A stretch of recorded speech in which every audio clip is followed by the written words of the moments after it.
You're listening to the Run Radio podcast series for business, featuring Michele Rickman. Welcome back to the Run Radio podcast series for business, featuring Michele Rickman Coaching. Michele Rickman joins us for this episode. Last time we were talking about, making your fear your superpower. Right. And now we're going to talk about kind of perfecting all of this, like for your presentation, and dive into that a little bit. So once you've kind of realized what makes you nervous, how to calm that down, you still have to present. Yes. So what do we do from there? Okay. So I think, there's so many things that go into your message. But I think one of the things that you need to really be ready to do, one step in that would be able to tell everybody why you in 30 seconds. Yeah. So, we have so many opportunities to connect with people, but we really have initially 30 seconds to engage people.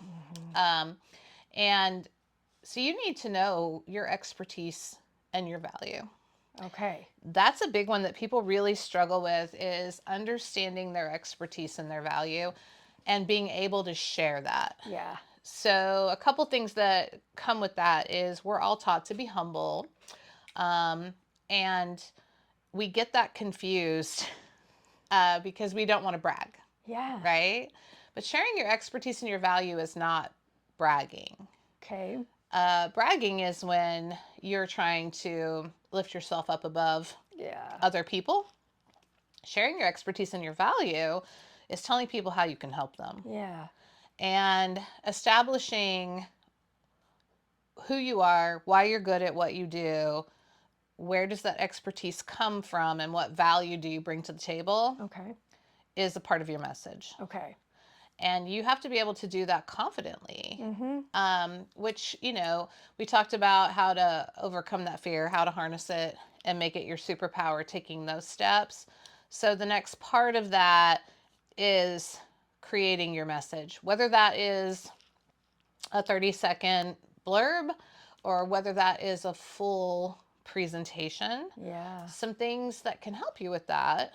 First of all, you need to understand the perception that people have of your business. Okay. You need to know what your expertise and your value is. You need to understand how to organize and create your message. All right. So those are some things that you have to really think about. Well, let's start with perception, because we all perceive one another, and sometimes it's hard to know how people are going to perceive us, or we worry about how they're going to perceive us. So what do we need to know about perception? Well, the first thing you need to know about perception is it is reality, but it's not always truth. The lies we tell ourselves. The lies we tell ourselves, the lies that people see about us. So whatever someone thinks about you or your business, or whatever you yourself think about you or your business, that's the perception of things. Okay. So a lot of times I'll hear people say, oh, well, everybody knows what I do. But that's not true. Not everybody knows what you do. And sometimes I refer to the mundane professions, like those are the everyday professions, the ones that we are most familiar with out there. Everything from realtor to insurance to medical provider, chiropractor, massage therapist. Those are a lot of the businesses that we hear on a regular contractor. Those are a lot of the businesses that we hear on an everyday basis. But the truth is, don't assume that people know what you do. So, my assistant. Our co-host, our third hey, Ramsey. guest. Yeah. This is Ramsey. Ramsey, we love Ramsey. Hi, we buddy. love dogs in podcasts. They are the best. You're going to help me? This is my partner. I love you, baby. My business advisor. Hi, honey. Yes, I know. I was gone earlier, and now he thinks he has to come and say hello. It's time for your attention. Yeah. You're like, please, hey, it's buddy, my attention time. Can you sit down? Hey. Like, no. Can you be professional? Aww. Are you giving kisses? Yes. Sit down. The show is over. All the way dog down. is taking over. Okay. Yeah, that's Oh, it. good. Story of my life. Yeah. So we can't assume that people know what we do. Yeah. When we assume that people know what we do, we miss out on a lot of clients. Something that I tell my clients to do is go home and ask your friends and family what you do. And not just the title of your business, but Yeah. ask them what you do. My philosophy out there is take a realtor, for example. If people really knew what realtors do, Yeah. there wouldn't be as many for sale by owners out there, No doubt. It's right? yeah. If people knew what a great insurance agent can do for you or an insurance broker can do for you, you wouldn't try to find your own. I think in today's society, we attempt to do a lot of jobs for ourselves when it's not our area of expertise, thinking that we're saving time and money. Yeah. And yet we fall down rabbit holes all Yeah. the time trying to do those businesses. Yeah. So that's the first thing, is understand the perception that is out there about your business. Okay. And you actually control the perception of your business. So you control the perception of your business by knowing your message and who you are in that business. Because the truth is, people do business with you, Yes. not your product or your service. Right. They choose you as opposed to choosing the product or service. Okay, so what's the best way to break that down and understand what it is and how you want to be perceived and how to make it clear and concise? Okay, so the first thing is to understand what people think about your particular business and what you do. The next thing is to explore your expertise and value and be able to explain to people why you, what makes you unique, what do you bring to the table, what is the information that you can share, what can you specifically do for people, what does an appointment with you look like, what makes you different. And that comes to doing some even market research for yourself, is what are other people in your business doing? Yeah. What makes you stand out? So that's the first few things. The next thing is, and that's knowing your message. Yeah. That's understanding your message. The second thing is identifying your ideal clients. Okay. Because once you've identified your message, Yeah. once you know your expertise and value, you have to think about who your ideal clients are. And the answer is never anyone or everyone. Yeah. I know there's something where you want to please everyone, and if you're pleasing everyone, you're probably pleasing no one. Exactly. That's so true. There are lots of different people out there, and they look for different things. And so not everyone is your client. And so you have to identify who are people that you've worked with in the past that have been your favorite experiences. What is it that you bring to the table that could identify with somebody? You know, one of my first coaching clients was a massage therapist, and her basic message was, if you're in pain, come see me. And I said to her, don't you think that a lot of people think that massage therapy is a luxury? And she said, oh no, it's a health service. And I said, but I've never heard you say that. I've never heard you explain to everybody what you could do. Yeah.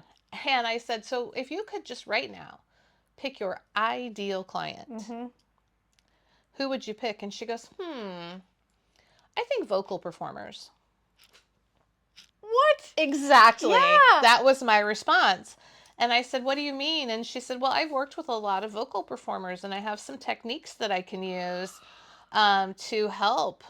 She goes, you're standing with a microphone and you're all tight. And she said, so I can loosen up this area and help you with lung capacity and breathing. Her niche was right there for her, and she didn't. And I said, well, Wasn't thinking I've about never sharing it. heard you say that. Amazing. And so at the very next time I heard her speak about her business, she brought that into things. And she said, I do have a special service that I offer. And she got 3 new clients through that. That's So great. I said, if you don't tell people, how do they know? Yeah. We don't know what we don't know about a business. Yeah. We can know all of the nuts and bolts of our own business, but that doesn't mean everybody else does. And so you have to think about what your professional description, I can't even spit it out, what your professional description is, not the title, not that you are a realtor or you are a vice president Yeah. or you are an insurance agent. What does that mean in your world? What is it that you do for people? And that comes into your professional description of who you Okay. are. Are there certain words that we should be looking to use or? Yeah, I think if you stop to think about what words trigger positive thoughts in you. Yeah. So if you think about you partner with people, you focus on success, you teach, you guide, you lead. Those start to be words that we can resonate with. You do personalized things, you do individualized programs, things that make those clients feel important to you. So if you're an insurance agent, and I think I know what that is, right? Right. So why you? Out of all of the insurance agencies that I drive by and the Yeah. ones that are advertised on TV and online, what is it that you do? Because those are just generic plans, right? Well, the answer to that is no. Right. But if you say that you partner with people to come up with an individualized coverage for their personal situation, Yeah. that's a lot different than, hey, let me cover your home and auto. Yeah. So it makes a big difference when we're thinking from that perspective. So you want to use thought jogging words. You want to have feeling in your message. And does it matter? I feel like a lot of times we get hung up on how big our business is, or if, how do we kind of frame that around not trying to sound like you're more than you are, but also not trying to belittle your own worth and self as a Yes. company? Does that make sense? Oh, absolutely. So your expertise and your value. Yeah. So that's something that people get a little confused about, but that's where you're bringing it to the forefront. It doesn't matter if you've been doing something for a year or for 30 years, or maybe you just started in 3 months. So what you have to do is you have to look at that as to how do you bring value to the table? Maybe you've only been doing your business for 3 months, but that makes you fresh. It gives you fresh eyes on things. It makes you want to connect with your clients in a different way. Maybe you are a lifetime learner, and just because you've only been in this business for 3 months, maybe your past experiences bring that to the Yeah. table for you. So I always like to give visual or thought-provoking examples. Maybe you have chosen to sell life insurance because of your own experience. And maybe you've only been certified to do that for 3 months, a month, 2 months, Yeah. whatever. But you bring that to the table that this is based on your own life experience. So you're sharing that story of maybe someone you know who lost a family member and they weren't covered, and hospital bills and just the things that come to mind for you. Experience doesn't always mean expertise, doesn't always mean in that job in that Yeah. moment. Yeah. So our expertise comes from a lot of different places. So your expertise comes from the fact that you're a runner, you've been in radio, you have a lot of different experiences, you have a chronic condition, so you can relate to people who have struggles that are different than other people's. So those are all a part of your expertise and your value. Those are the things you bring to the table. Did you have trouble coming up with your own set of all of, trying to find your words and all of this? I mean, we would assume, oh, Absolutely. you're the coach, you know how to do it. But sometimes you're too close to the situation. So what did you do to? So when I first started thinking about coaching, actually in my path to do this, I was a high school teacher, and so that's pretty structured. Yeah. I have lesson plans, I have Yeah. curriculum. Uh, I know what that's going to look like. I did student teaching. I was in the field, So then I decide to shift businesses, and I'm in sales Yeah. and connecting with people and then training other adults. Mm-hmm. So by the time that I got to starting my own coaching business, I really had to stop and think about what is my expertise and value. My degree is a Bachelor of Science in Education with an emphasis in English and speech and drama. So how does that qualify Yeah. me to be this coach? Right. Well, it's my experience that comes with that, and working with kids who had never done that before. And I really had to sit down and come up with a list of what makes me unique and my own experiences and what I bring to the table. So, in for example, in the world of coaching and presentation coaching, one of my specialties is working with other people in a direct sales or MLM setting to maybe move to the next level or set themselves aside. I had to start thinking about my own experiences and what I brought to the table. Yeah. That was where I started. Yeah. And then I had to think about why me? Well, I'm able to see what people want to say. I'm Yeah. able to hear your words and help you organize those and put them into a message. So it was a journey for me as well. When I took out the product that I was helping people with and the product became me, Mm-hmm. I really had to sit down and think about that. Yeah. So it's a journey that I've taken myself, which I think is why I can partner with other people Yeah. and take them through the process. Okay, you mentioned kind of organizing it. So once Mm-hmm. you do, you've kind of picked out some of those words, you figure out what makes you unique. Mm-hmm. How do you really organize that in a nice, neat package? Okay, so the first thing that anytime you're giving a presentation, it doesn't matter whether it's your 30 seconds or it's a presentation in front of a large group of people for an hour. Mm-hmm. The first thing that you need to do is decide what the content's going to be. What's your topic? What are you going to talk about? Once you have your topic, you need to break it down into points or sections. So let's say that I'm giving a presentation about creating your message. Okay. So I'm going to say, okay, you want to create a strong message. So now I have to think about what points I want to make on that. So I suggest listing each point. Mm-hmm.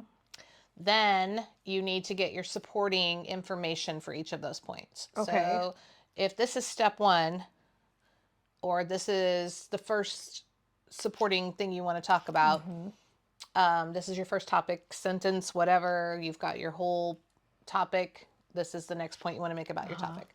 Then you have to figure out what your supporting material is for that. Why do you say that? What are some examples? What are some statistics? What are things that you can put into that information topic? Okay. Once you have those, let's say you have 3 of them, then you need to look at it and make sure that you have them in order. Okay. Walk through it. Is it really the order? Is it really what you have to see first, what you have to see second, what you have to see third? Okay. So once you have that, you've got a flow. Okay. Now you understand that this is point 1, this is point 2, this is point 3. Here are the things that support point 1. Here are the things that support point 2. This is the flow of it. Then you're ready to make an introduction. Okay. People always try to make their introduction first. It's hard to make an introduction to something that you haven't fleshed out. Oh, okay. Yet. Okay. So you want to make your introduction then. In your introduction, you want to share your expertise and value, why you're the person who can talk about this. You want to introduce the subject and why this is the subject that you've chosen for the people. So you're taking those 3 points, you're looking at them, or however many points you have, and what is the overall description of this message? Okay. Then you want to create your conclusion. And your conclusion is really just summarizing the message.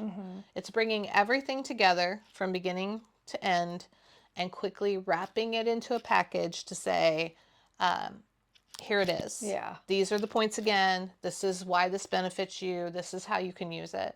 And, there's an old adage in teaching public speaking that is, tell them what you're going to tell them. Tell them. And tell them what you told them. I was going to ask you about that. Is this along those premises? And you answered it for me. Yes, it really is. Tell them what you're going to tell them, and then tell them what you've told them. And when you do that, it makes it easier for you. It makes it easier for your audience. Yeah. And you can do that while organizing any message. Yeah. So some of the things like when you're doing this, you want to also make sure that you're being concise, you're not going on, maybe give some examples. You have a note here, speak in images. Yes. So explain that. Okay. So speaking in images is giving an example of something or creating a picture. So you have to remember that when you have an audience of people, regardless of what size that audience is, 500, you have all of these different learning types out there. So you don't just want to use words. You want to use descriptions. You want to use visual examples. And when I say visual examples, I don't even mean, a slideshow or presentation. Yeah. It's giving information that the people in the room can relate to. Yeah. I always think about in Golden Girls, the show Golden Girls and Sophia. Picture it, Sicily. 1929. It is true. You're creating this visual stance. You are setting it up. Yeah, and so that's talking in pictures and giving the visual pictures of things. Okay. So then once we know what we're going to say when we talk and we're presenting our message, what are some tips for making sure we pull it off right? Okay. So I think one of the things that's missing for most people is not practice, but the way that they practice. Okay. Explain. So it's your message. You created it. You've put the information together. So it came from here. What a lot of people do to practice is they have it all typed out like a paper that they're going to turn in. And then they just read it over and over again like it's a script. Yeah. Okay.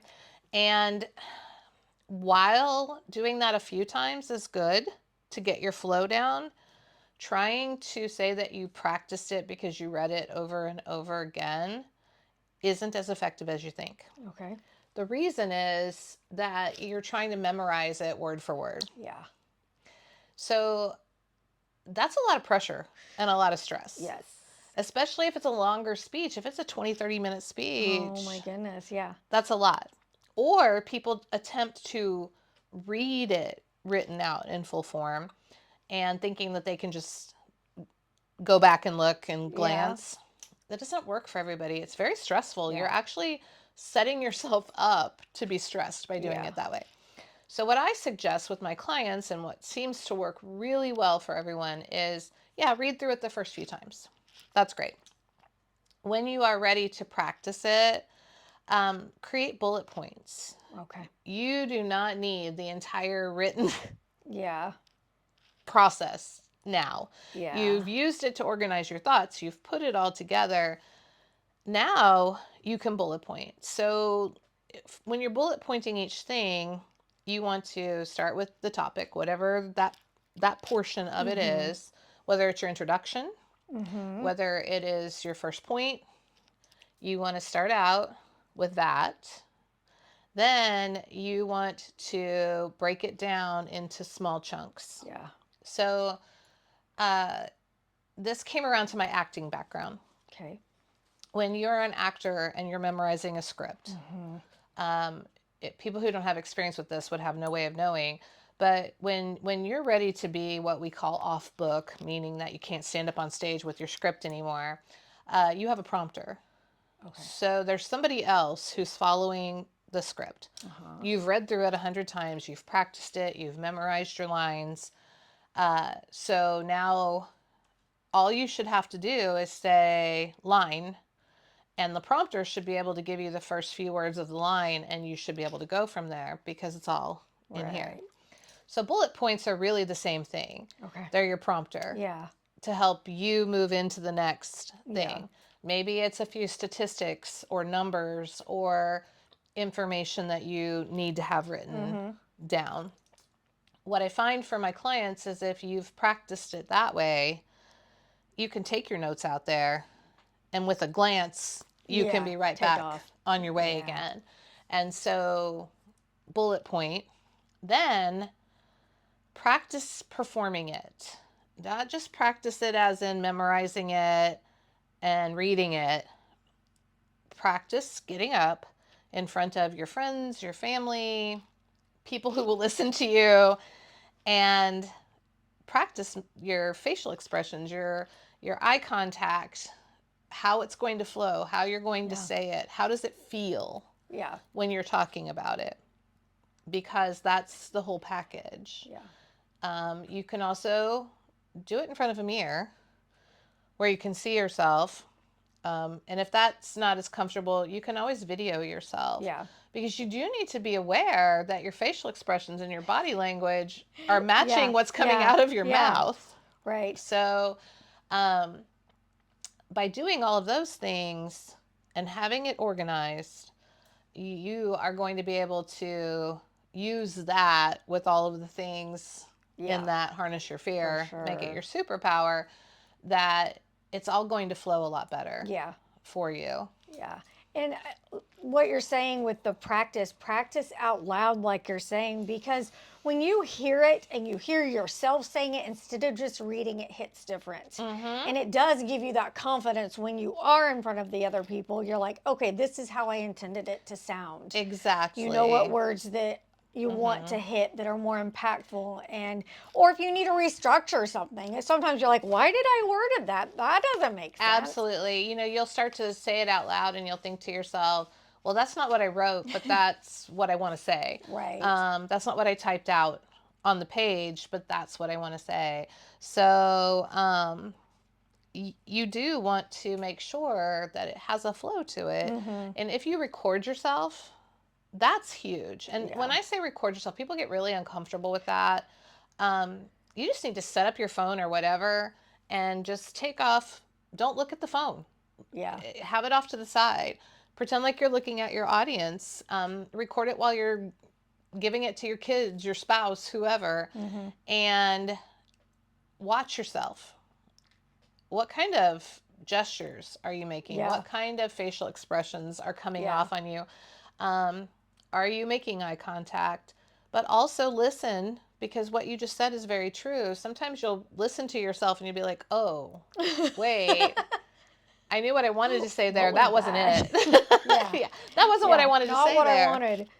Right. All right, so we've overcome our nerves. We've got the body language down. We're practicing our facial expressions. Now, what can we expect?